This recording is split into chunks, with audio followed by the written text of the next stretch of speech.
Bonjour, Maxime, entraîneur de handball à la SPTT filière féminine qui évolue en National 1.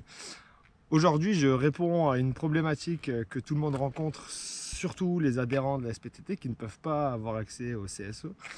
Aujourd'hui, comment s'entraîner? On a tous envie de s'entraîner, on a tous envie de faire un peu de sport et de se dépenser. Qu'est-ce qui nous est réservé? Qu'est-ce qu'on peut faire à la maison sans forcément avoir de matériel? Aujourd'hui, je vais tenter d'y répondre. Le Tabata, c'est la thématique que j'ai choisi de vous montrer aujourd'hui. Le Tabata, c'est quoi? C'est une séance d'intervalle training à haute intensité. D'accord? HIIT, comme certains ont déjà pu le voir. Alors, comment se structure le Tabata? C'est assez simple. Une série d'exercices que l'on choisit avec intelligence, bien sûr, répétés pendant 20 secondes d'activité avec 10 secondes de récupération. D'accord.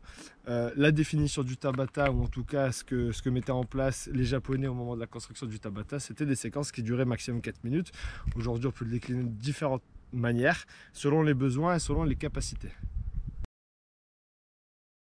Maintenant que vous connaissez le système Tabata, à savoir 20 secondes d'activité à haute intensité et 10 secondes de repos, il est hyper important, voire capital, de bien s'échauffer.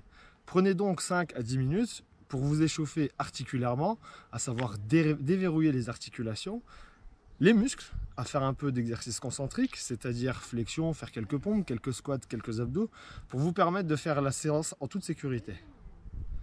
Je vais vous proposer mes 4 exercices du jour.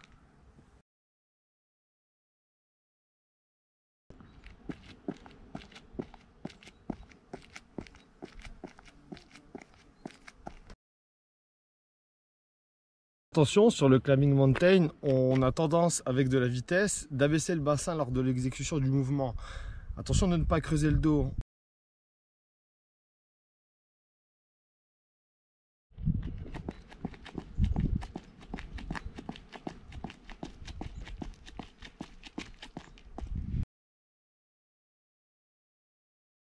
Lorsque vous exécutez les pompes, attention, il va bien falloir répondre à des critères, même s'il y a de la haute intensité.